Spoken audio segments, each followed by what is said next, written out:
we're going to have a panel on preparing for a career in data science with 4 wonderful people, all with different stories to tell you. We have Sanne Smith, another Dutchie, on stage who will be moderating, joined by Adriana and Montse and Elaine. So enjoy, and thanks so much. Thank you. Thank you. All right, welcome everybody to this panel. So you probably have heard data science has been called the sexiest job for almost a decade, right?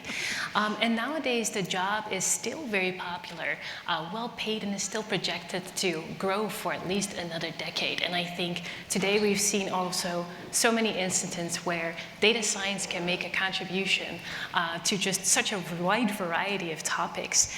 And with that in mind, I first wanted to ask the audience, who of you is preparing for a career in data science? So where are all the students? Yay, and who of you is training the next generation of women data scientists? Awesome, all right, give yourself a round of applause. You deserve it. So my name is Sanne, and I am the program director and a lecturer in the Education Data Science Master's program.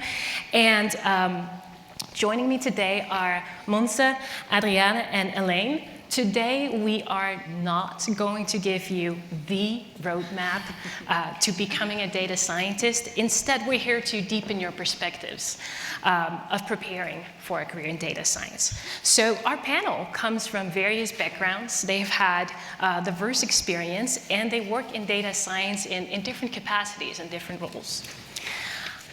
So first of all, I'll give a very brief introduction. You have the bios in your leaflet, so I won't dwell too long on it. But Montse here is a mathematics designer for youcubed, which is a Stanford center that aims to support math educators with the latest research and findings for math educations. And they're very busy with thinking about how data science fits in high school curriculums. Adriana she really believes that data-driven decisions are the best way to solve problems in any industry, and that is the major reason why she transitioned to data science from an established career as a senior geophysicist. So after spending lots of years in the oil and gas industry, where she analyzed lots and lots of data, she is now continuing educational studies in spatial data science. And last we have Elaine, who strives to be the connective tissue between business analytics, engineering, and data science. So she's a staff data analyst at Intuit, which is a global financial technology platform that serves more than 100 million customers and small businesses customers.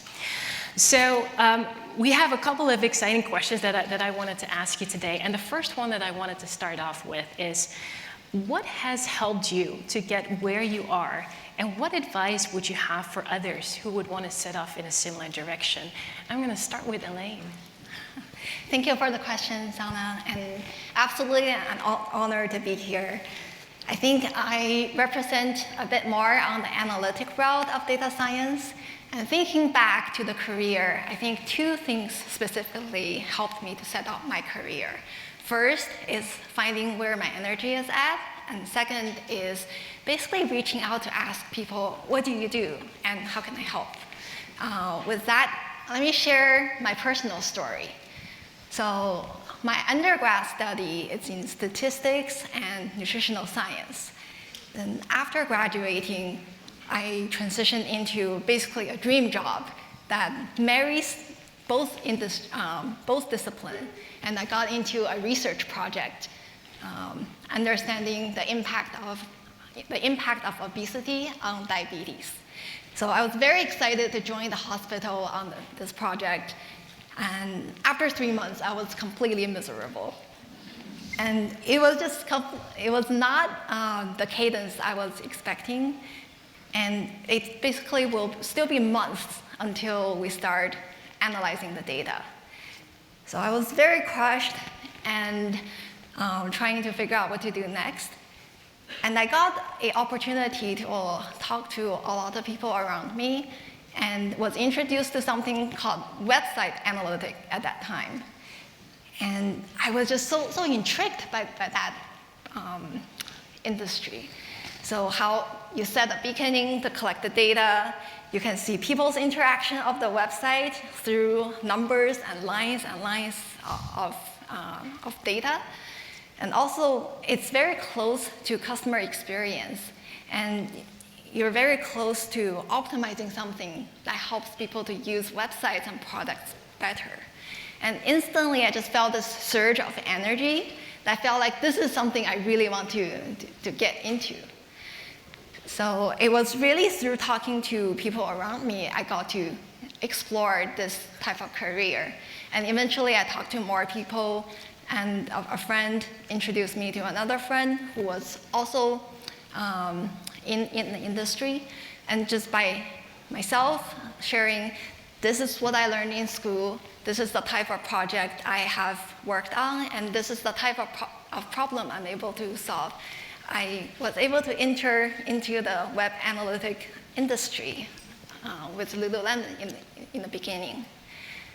So thinking back, I think two things that really helped me. One is how I did not start on the right place, and not feeling that energy helped me to look elsewhere. And second is just genuinely ask people around you to see, what do you do? And here's what I know, how can I help? I know some people put this as networking, and it sounds so daunting, but it's really just finding out what's out there and offering yourself out to see how can I help. And that's what helped me to start my career. Thank you, Elaine. So what does that look like? So for you, Adriana, you already had an established career as a geophysicist. What does it look like when you're at that point in your life? Yeah, first of all, hi all. I'm from Colombia, but I live in Houston, Texas. I am in a point where I am transitioning from the oil and gas industry. As you know, like all humans, we move where the necessity is. We work where we find a necessity. Before the necessity was, the energy was coming from the oil and gas, and we know that now that's something that is affecting all of us. So I was in this industry, and I said, well, it's dying. I need to do something else. And so I decided to take data science classes. And when I started, and I noticed that it was so similar to what I have been doing all these years, because what you do in seismic, and seismic appeared again for necessity, because drilling was so expensive, people couldn't go and drill just, okay, I'm going to drill here and get the oil, right? No, you needed to have information, you needed to have data, so you would not lose all that kind of money. So the same thing with this, when I moved to data science, I noticed, well, it's the same thing. I'm doing the same thing. I'm getting a bunch of data, and cleaning the data, and modeling, and I'm predicting to have a real better decision, knowing what I need to do. So for me, it's, amazing. But for me, it's like practically I'm going from the specific to the general, because data science is so wide, it's such a big field that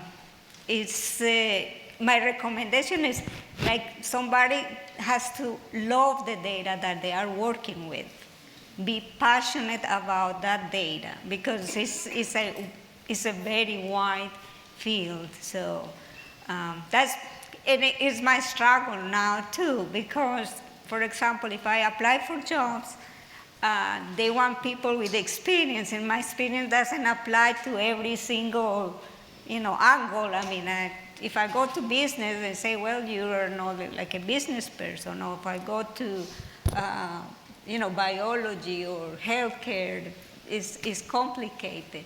But we are moving there. There's no way we're going back. We have to use all the data that is existing right now. Before, there was like no no record of what was happening. Now it's every single moment is recording data, and we have to use it. And that's kind of the future. Yeah, thank you. So it's really about sort of finding that what you're good at and what you're passionate about. All right, so Montse, you come in with a different perspective because your work focuses on weaving data science into high school curriculum. So that's like a really different point of departure, learning about data science. So for you, why is it so important that teenagers learn about data in the data science field? Yeah, as a mathematics educator, I've worked on, the traditional math courses in high school, algebra, geometry, all these things. And those are very important, but as we're thinking about what should students know? Like when we're thinking of helping create citizens, right? Like who's gonna graduate high school? What should they know in order to be productive people in society? And we're realizing that it's, much more important than knowing trigonometry is being able to read the newspaper, is being able to understand, around election season, what the margins of errors in polls mean, or being able to, it was so clear with COVID coming around and all this data coming on who gets sick, how does it work, how's contagion, how do vaccines work, the risk around these things, right? All of that is data literacy. And if you're not able to just engage with all the data that, as you're saying, is now everywhere. It's used to make all sorts of decisions. And if people are not prepared to understand what that means, then we're failing our students, right? So that's how we kind of pivoted into data science education, which is a brand new field, right? There was not even at the college level. There's just now programs coming up, let alone in high school. It's very, very much a field that didn't really exist when we started working on it just a few years ago. So that's how I find myself in data science education now. We strongly believe in it, and we're trying to figure out what it looks like. Mm-hmm. Yeah. Thank you so much. So another thing that I thought was also really interesting about what you said is that, when you're thinking about people that are teenagers, to sort of equip them with that basic understanding what data is in their lives and how they may sort of approach with it. And then there's various points in your career where you can sort of dive deeper, right, and learn more about the techniques and about the applications. Another thing that I often hear is that people sort of struggle with how to keep up with sort of the pace of evolving technology in the data science field. And I was wondering if you've had any thoughts or advice on all the cool stuff that keeps coming out. How do you approach that? This is for all of us. Yeah. I will say something that as we're designing curriculum for high school, we are preparing people to work with technology that doesn't exist. Very obviously, right? Even if you're training someone, it's okay, they're gonna go get a job next year, so what is the software that will be needed in that job? But if I'm thinking, most likely this is someone who's gonna go to college, get a job in 5 years or more, definitely whatever we use is not gonna be what's relevant then. And so our focus is on, teaching them, the tools that are important right now. We'll look at some coding, like Python, things like that which we know are useful. But more than that, we focus on thinking, how do we support students in figuring out how to figure out technology, right? And learning how to learn, and not necessarily telling them, you click here, then you click here, then you click here, which they will A, forget immediately, and B, it'll be gone the next time even this software is updated. But instead, figuring out how, when you are seeing a brand new piece of software or a brand new way of approaching things, how do you face that? How do you play around with it? How do you go and then go online and try to read about it? And all these things that are much more important to us than necessarily teaching any one piece of technology, which was something we didn't really expect when we were starting, right? At first we were okay, let's go cutting edge. And then by the time we were done researching what cutting edge was, it was something else. Yeah, absolutely. I can totally resonate with what you shared about teaching them about how to learn, because absolutely feel like the best thing someone can learn about is the ability to acquire new knowledge. Then it's also absolutely true that new technology come out all the time, and it's very hard to keep up with all the happenings that's going on all the time. I think something that could be helpful for the students is to learn in phases. So there are a lot of technologies out there, and it's really good to get a very general overview level of knowledge to say what kind of technology or tool does what kind of thing. Then knowing them on a high level help us to have a general sense of what's out there. Then the next level of information that could be helpful is to stem from where we are to see for the problem that we're currently solving. Maybe there's not the best tool right now. Then does this tool help me right now to solve the question at hand? So that will draw the attention to help our current work immediately and help us to get to know the knowledge, new technologies that way as well. I think that, technologies, yes, it's changing so fast. I think everybody sometimes feels that we are leaving behind. Like it's going too fast. But I think that's what I think we need to be specific sometimes on what kind of data so you can keep up, with everything.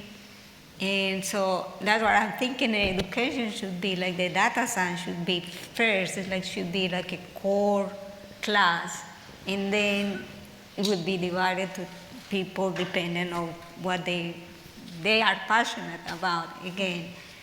And so pretty much is what I think. Yeah, absolutely. So get to know the advantages and shortcomings so we can utilize the tools to feature to what we need to solve. Right? So hey, and do you also think that women experience different or more challenges as they prepare for a career in data science? And what are your thoughts on how to support women as they prepare for a career in data science? Adriana, would you like to start? Yeah, sure. I think our culture is women have more challenge because the expectation for women is very different. Usually you don't see like in the TV or an advertisement that said, oh, this is a data scientist, like a successful woman. So for girls, it's like they kind of get all this information about something else and looking pretty, or it's not the successful woman that they want us to put on aside. So I think that limits a lot of the potential that many girls have. But the only way I see that we can change is being together. Like we are here today. I feel so honored to be here with all of you. And I'm able to share the struggles and all together look for solutions and help each other is the only way.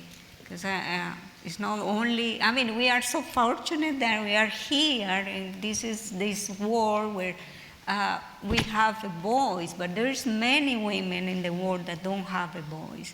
They don't have the opportunity to study, so in the name of them, we need to get together and help and think of them, because we could be there. It's a matter of, we are lucky, it's like randomness. You never know. You are born, who knows? You could have been born in a country where you are not allowed to do anything. So a lot of that sounds like it's part of it is socialization, what we grow up with. So Montse, because you work with high school students, do you think what are the unique opportunities? I'm leaning towards. What are the unique opportunities for having data science as part of the high school curriculum in this particular issue? Yeah, when I think about women and girls in data science, I actually think of the opportunities that data science brings, because as someone who whose background is actually like math education more broadly, that it's a huge pipeline issues with women in STEM, in all fields of STEM. And math is often one of the big barriers. So this, like, part of our job has always been trying to, change the perspective, and like math can be for everyone, like everyone can do math. Math doesn't have to look in these ways that it has traditionally looked. And data science doesn't really come with that baggage, like right now, at least at the high school level, it very much doesn't. It's not, if you're thinking, no one says like, only boys take data science classes, because no one takes data science classes right now.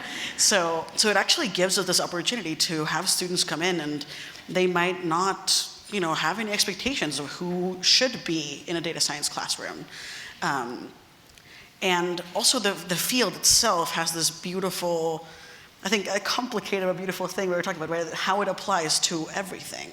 And so many girls, and I'm thinking specifically of some of the girls that have been in our programs. Like we ran a summer camp recently, and we had a specific student who was saying, like, I didn't know I could, like, she was like, I love subjectivity, and I thought I could only bring my own opinions into like history or English. I didn't know I could have opinions in math, right? And that, like, the opportunity that data science brings us, where we're analyzing data on their lives and their communities and all these things, it makes math so much more meaningful to them, right? And it can change their perspective on data science, but we're also seeing and hoping that it changes their perspective on math and STEM broadly. And even if, they walk out of the class, they're still like, well, no, I'm not a math person, that's like something else. We're like, okay. But can they still think like, oh, but STEM's okay, like this is a STEM thing and I did it and I was successful at it.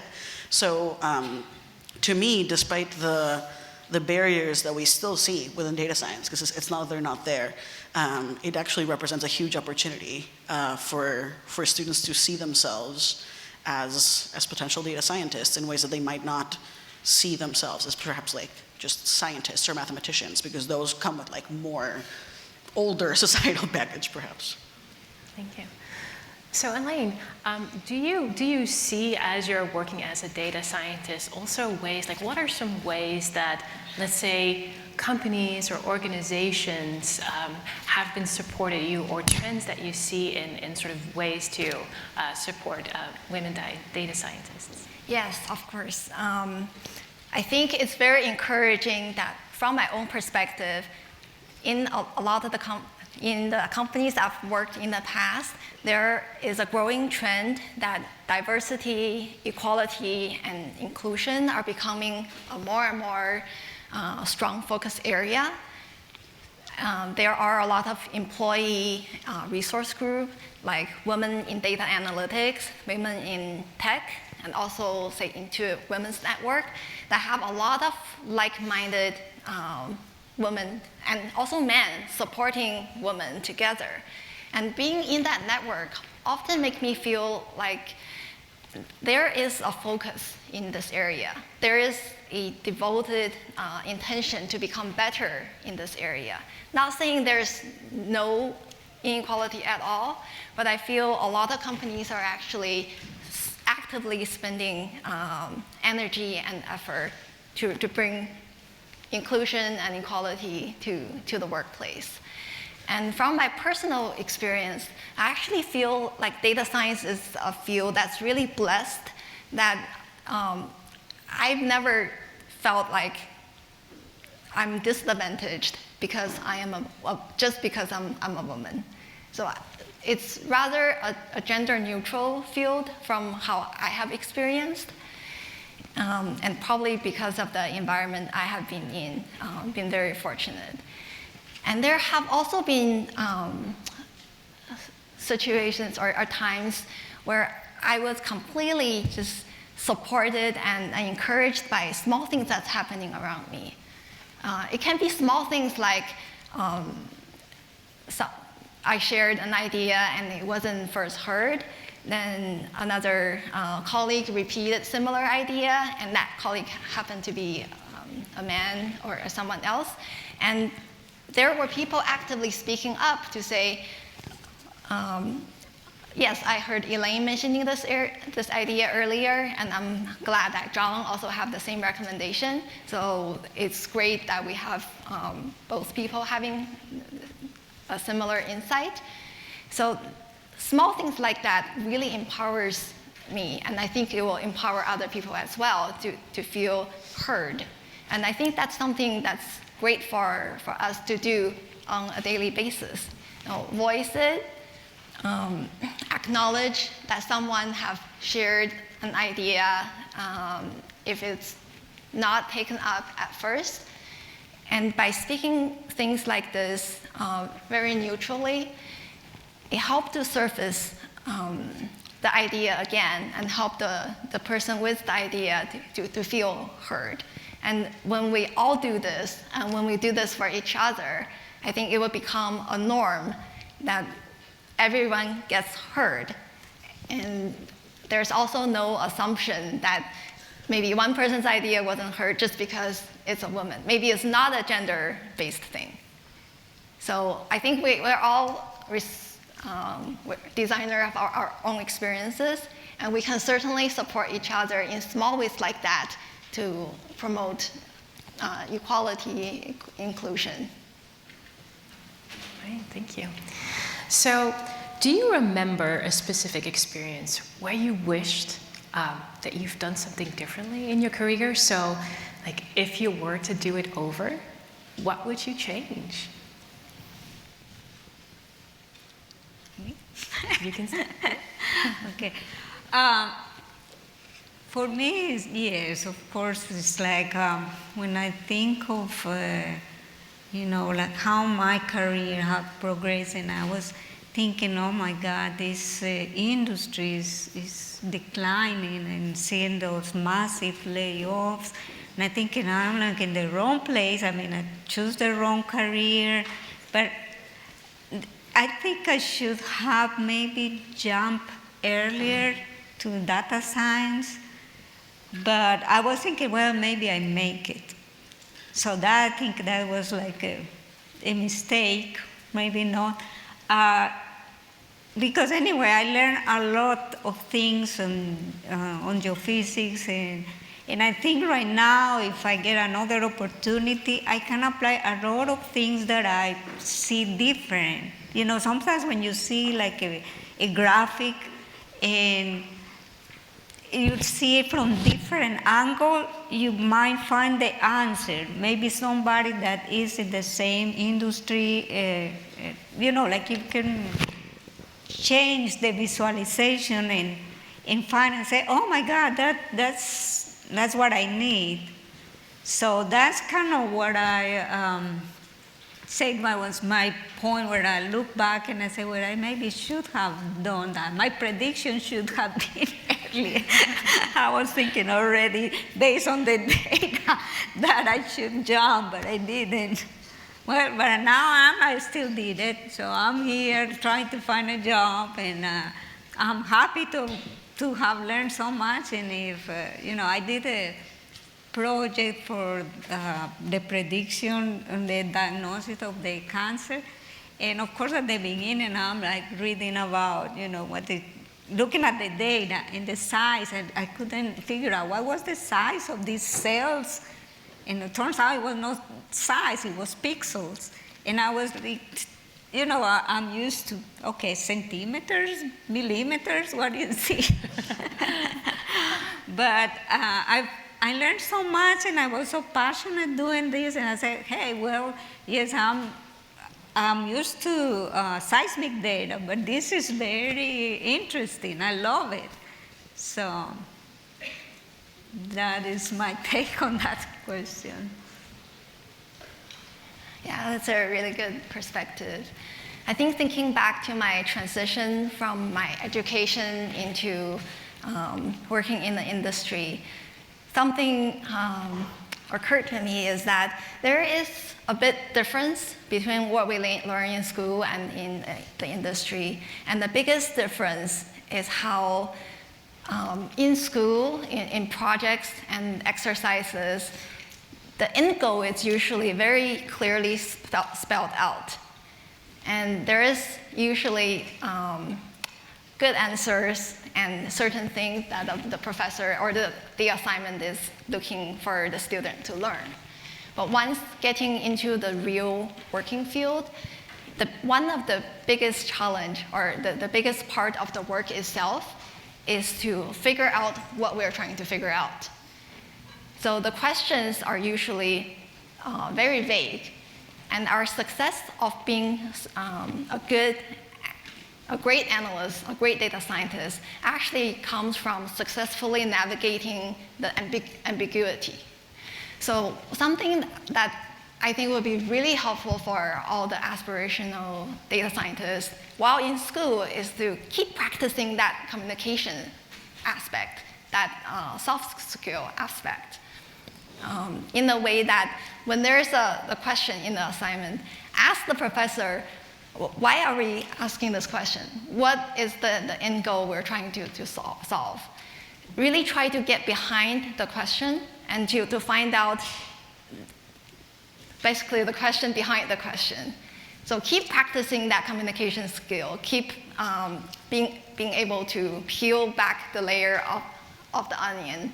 So having that to become part of your skill set, that will really push the start of the career into the next level. Can I ask a follow-up question? So this is great advice for people that are in school to also take coursework or take advantage of resources Absolutely. on campuses such as writing centers, oral speaker centers that can support with that.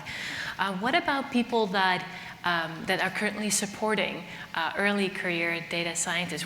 Are there particular things that have been really helpful for you as you were learning to navigate that right there on the job? It's an interesting question. I think one book that helped me a lot is preparing for a product manager career. So there is more and more integration between an analyst role versus a product manager's role, and even a program manager role. So a lot of the thought processes about improving a product has a lot of similarity of what a product manager does. So thinking about the question from a business standpoint, from a product manager perspective, has been something that's really helpful for me myself to deepen my career in analytics.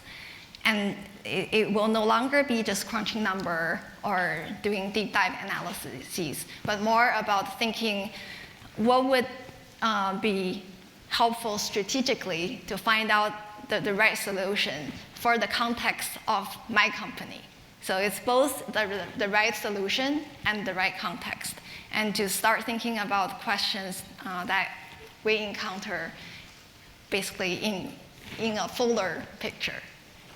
So that product management perspective has been extremely helpful to help me to become a more mature analyst. Great, thank you. Last but not least, Montse. Yeah, I'm seeing the clock ticking down, Margot looking at me with dangerous eyes. But so I'll take this question and take it a slightly different way. It's something I wish we'd done as society, in terms of math education. Historically, right, for a long time now, we've focused on calculus as the end goal of high school. Right, if you are a very successful high school student, you took calculus in high school. That's generally in the U.S. what it's like, and in a lot of countries are kind of direct towards you build up, you get pre-calc, calc, and that's where it's going. But math is so beautiful and so diverse, and calculus is just one piece of it. And I think that right now is becoming a bit of an issue with data science, because we have students who are super interested in that, but they see they will not show up as the most successful college applicant if they chose to do data stuff instead of calculus, for example, and things like that. And that's not to say we shouldn't have calculus. I love calculus. I think it's great. But I wish we had diversity of paths equally valued, that students could choose what they're interested in, what they think they would like to do, what they want to learn more about, and then have the chance to take calculus in college or take data in college. Do whatever they want to do at different times, instead of having some math being privileged over others, which is very much the way things are structured right now. So I wish we'd had the foresight to diversify pathways, and I hope we can still do that a little bit. Well, what a beautiful note to end this on. Thank you so much for all your insight, and Sanne for moderating this panel. Yeah.